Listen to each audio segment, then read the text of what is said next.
नमस्कार साथियों, स्वागत है आप सभी का सुफ्तामो के ऑफिशियल यूट्यूब चैनल में। आज फिर एक बार हम आप सभी के सामने उपस्थित हुए हैं अपने एक नए वीडियो के माध्यम से, जिसका विषय है एमबीबीएस इन यूक्रेन। लेकिन शुरू करने से पहले मैं आप सभी से निवेदन करूंगा कि हमारे चैनल को लाइक करें, सब्सक्राइब करें और बेल आइकन पर क्लिक करें ताकि आने वाले आप हर जरूरी सूचनाओं के साथ जुड़े रहें। तो आइए शुरू करते हैं हमारा आज का ये वीडियो। देखिए, एमबीबीएस इन यूक्रेन की अगर आप बात करेंगे तो हम बात करेंगे उस वक्त की जब 18 नवंबर 2021 के बाद बच्चों ने यूक्रेन में फ्लाई करना शुरू किया था। हालांकि बच्चे कुछ थे जो पहले भी गए थे, कुछ बच्चों ने 18 नवंबर 2021 के बाद भी फ्लाई किया है। 15 दिसंबर तक ये चीज कंटिन्यूटी में रही है और उसके बाद जनवरी में भी बच्चे गए हैं। हालांकि इन सभी के एडमिशन लेटर काफी हद तक 18 नवंबर 2021 के पहले इशू हो गए थे, लेकिन आने वाले वक्त में जो सिचुएशन चेंज हुई है उसके बारे में हम आप सभी को इन्फॉर्म कर रहे हैं। तो एज पर NMC foreign medical graduate licentiate regulation 2021 आप सभी को उनके मेजर पॉइंट्स के बारे में ऑलरेडी इन्फॉर्मेशन है। जैसे कि जो बच्चा अब्रॉड में जाना चाहता है, पहले तो उसका नीट क्वालिफाइड कंपलसरी है। सेकंड पॉइंट, आप जिस कंट्री में भी जा रहे हैं वहां पे 54 मंथ की पढ़ाई आपकी होनी चाहिए, यानी कि 4.5 साल की। फिर आपको उसी कंट्री के सेम फॉरेन मेडिकल इंस्टीट्यूशन से 1 साल की इंटर्नशिप करनी है। आपकी पूरी पढ़ाई अंग्रेजी में होनी चाहिए और फाइनली आपकी डिग्री उस कंट्री में रजिस्टर होनी चाहिए and you need to get license to practise at par with the local student. ये कंडीशन एनएमसी ने foreign medical graduate licentiate regulation के हवाले से कही थी। उस कॉन्टेक्स्ट में अगर आप देखेंगे तो ये सारा प्रोसेस करने के बाद आपको इंडिया में आना था और उसके बाद आपको नेक्स्ट वन एग्जाम लिखना था जो एमसीक्यू बेसिस पे होगा। Then you will move on to internship और 1 साल के इंटर्नशिप को कंप्लीट करने के बाद आपको नेक्स्ट 2 एग्जाम लिखना था। After completion of next 2 exam आप इंडिया में जनरल प्रैक्टिस में भी जा सकते हैं।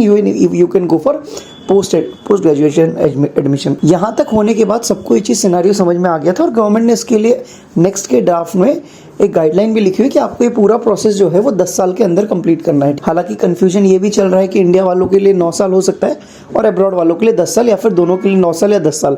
तो वो आने वाला वक्त बताएगा जब इसकी प्रॉपर गाइडलाइन फॉर्मुलेट होंगी। बट आज की डेट में इस कॉन्टेक्स्ट में यूक्रेन के साथ क्या हो रहा है वो जानना आपके लिए बहुत ज़रूरी है।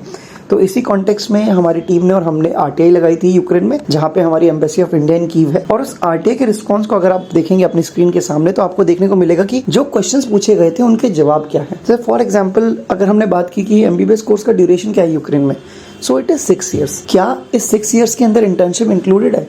तो उसका जवाब है नहीं। आज की डेट में जो बच्चे एमबीबीएस इन यूक्रेन पढ़ रहे हैं जो 18 नवंबर 2021 के बाद गए थे, जो गैजेट के दायरे में आते हैं, उनके लिए वहां पे 6 साल में कोई भी इंटर्नशिप का प्रोविजन नहीं है। जनरली इंटर्नशिप जो होती है वो स्पेशलाइजेशन के बेसिस पे होती है, बट यूक्रेन के अंदर आप जनरली मान के चलिए कि वो 2 साल की इंटर्नशिप होती है। तीसरी सबसे बड़ी बात, अगर आपको वहां पे लाइसेंस लेना है यूक्रेन में तो आपको यूक्रेनियन लैंग्वेज आनी चाहिए और आपको क्रॉक 3 का एग्जाम भी पास करना पड़ेगा। अब ये चीज आपको समझने में आनी चाहिए। मेन पॉइंट ये है, those who wish to obtain license in Ukraine should have knowledge of Ukrainian language and undergo internship in Ukrainian language as well as they need to pass Croc 3 exam. License exam का नाम already आपको पता है, वो Croc 3 है। Medium of instruction in that exam, जो medium से वो एग्जाम लिया जाएगा that will be purely Ukrainian के। और आखिरी में हमने बच्चों के हित में जो सवाल पूछा था कि अगर सेफ्टी की बात की जाए यूक्रेन में, तो उस लेवल पे उस रिगार्ड में एम्बेसी का क्या कहना है, तो एम्बेसी ने क्लियर कट बात कही है,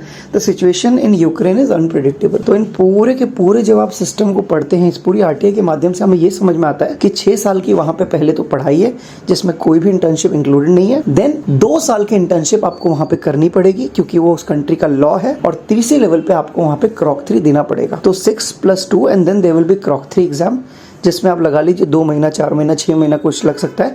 अगर आप कहीं पे भी फेल नहीं होते तो तब जाके आपका 8.25 से 8.5 साल में पूरा एमबीबीएस इन यूक्रेन खत्म होगा।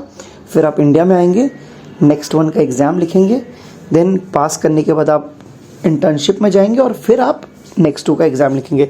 और next one internship and next 2 के लिए कम से कम 1.5 ईयर्स तो लग ही रहा है। इस चीज के शेड्यूल को देखने के लिए आप नेक्स्ट के ड्राफ्ट से भी कोरिलेट कर सकते हैं। तो आज की डेट में यूक्रेन की अगर आप बात करेंगे तो वहाँ पे 8.25 से 8.5 साल और इंडिया का 1.5 साल, तो टोटल आपका 10 ईयर्स तो ऐसे ही बैठ रहा है अगर कहीं पे भी कोई भी सिस्टम में गैप नहीं है। अगर कहीं पे भी कोई गैप है, यानी कि बच्चा वहाँ से डिग्री लेके आता है और वो मार्च के महीने में आता है, तो उसका एग्जाम तो दिसंबर में होगा नेक्स्ट वन, तो वो 9 मंथ का डिफरेंस भी आप ऐड कीजिए।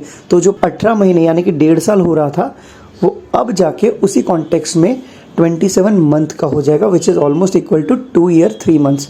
सो अगेन अब जब आप 2 ईयर 3 मंथ्स को कैलकुलेट करेंगे 8 ईयर 3 मंथ से या फिर 8 ईयर 6 मंथ से, then it will exceed 10 years. तो जो एनएमसी गाइडलाइंस के अप्रोप्रिएशन में भी, प्रोपोर्शन में भी सही नहीं बैठ। तो जो बच्चे एमबीबीएस इन यूक्रेन का सोच रहे हैं आज की डेट में, उनके लिए एमबीबीएस इन यूक्रेन अब कोई विकल्प नहीं है, उन्हें वापस इंडिया में आना ही पड़ेगा। वो बच्चे जो 18 नवंबर 2021 के बाद गए थे, उन बच्चों को वापस इंडिया आना पड़ेगा, उन बच्चों को फ्रेश एडमिशन लेना पड़ेगा इस साल दोबारा से। तो ये बात याद रखिए। बहुत लोगों ने मोल्डोवा के रास्ते से, पोलैंड के रास्ते में एंट्री जरूर ली है यूक्रेन में, but as per the recent RTI जो लेटेस्ट इन्फॉर्मेशन है उसके हिसाब से उनकी degree will not be considered valid any more, अगर इस चीज को कंटिन्यूएशन में आपने रखा है। तो इस बात को समझें, उसी अनुसार आप फैसला लें। देखिए, हम किसी कंट्री को गलत नहीं कह रहे हैं, हम सिर्फ उसके एजुकेशन सिस्टम को समझाने की कोशिश कर रहे हैं।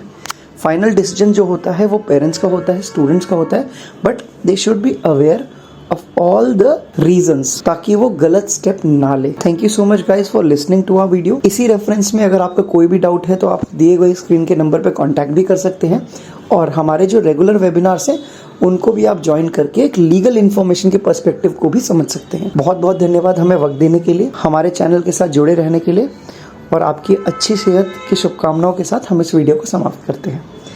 Thank you and have a very good day.